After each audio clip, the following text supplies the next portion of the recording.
ಇಲಾಖೆಯ ವರದಿಯಂತೆ ಜಿಲ್ಲೆ ಮತ್ತು ನಗರದಲ್ಲಿ ಗುರುವಾರ ಸಂಜೆ ಶುರುವಾದ ಗುಡುಗು ಸಹಿತ ಜೋರಾದ ಮಳೆಯು ಗಂಟೆಗಟ್ಟಲೆ ಧಾರಾಕಾರವಾಗಿ ಸುರಿದ ಹಿನ್ನೆಲೆಯಲ್ಲಿ ಜನಜೀವನ ಅಸ್ತವ್ಯಸ್ತಗೊಂಡಿತು. ಮಾರ್ಚ್ ತಿಂಗಳಲ್ಲಿ ಸ್ವಲ್ಪ ಮಳೆಯು ಜಿಲ್ಲೆಯ ಅಲ್ಲಲ್ಲಿ ಕಂಡುಬಂದಿತ್ತು. ಏಪ್ರಿಲ್ ತಿಂಗಳಲ್ಲಿ ಹೆಚ್ಚಾಗಿ ಬಂದ ಮಳೆ ಇದಾಗಿದೆ. ಈಗಾಗಲೇ ಶಾಲಾ ಮಕ್ಕಳ ಮತ್ತು ಕಾಲೇಜು ಪರೀಕ್ಷೆ ಮುಗಿದು ಮನೆಯಲ್ಲೇ ಇರುವುದರಿಂದ ಮಳೆಯು ಅಷ್ಟೊಂದು ಸಮಸ್ಯೆ ಕೊಡಲಿಲ್ಲ.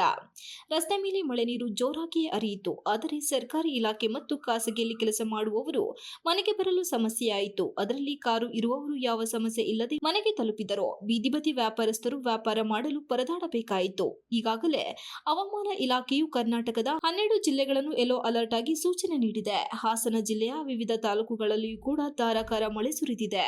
ಇನ್ನು 3 ದಿವಸ ಮಳೆ ಬರುವ ಮುನ್ಸೂಚನೆ ನೀಡಿದೆ. Srinivas, TV 46 Malenadu news, Hassan.